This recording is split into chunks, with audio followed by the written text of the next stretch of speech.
Thank you, Mr. Speaker. Mr. Speaker, as my colleague well knows, in Atlantic Canada, they receive about $125 per person in ongoing ferry subsidies for operating costs. In British Columbia, Mr. Speaker, it's about $6. In fact, BC Ferries only receives 3% of overall expenditures, Mr. Speaker, and funding from the federal government for operating costs versus 43% in Atlantic Canada.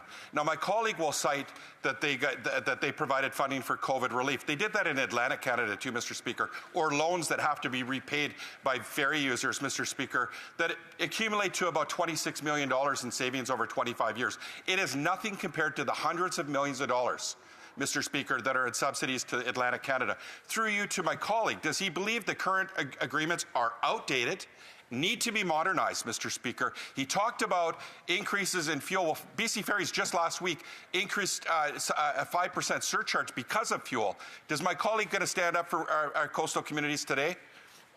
Member, a brief response.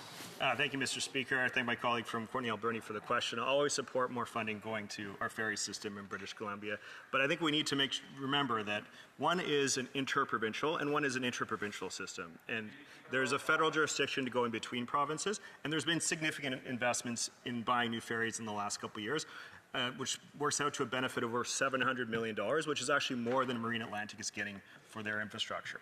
So I think those things need to be kept in mind, Mr. Speaker, but I'll always support more money to make sure that we have a better ferry service in British Columbia.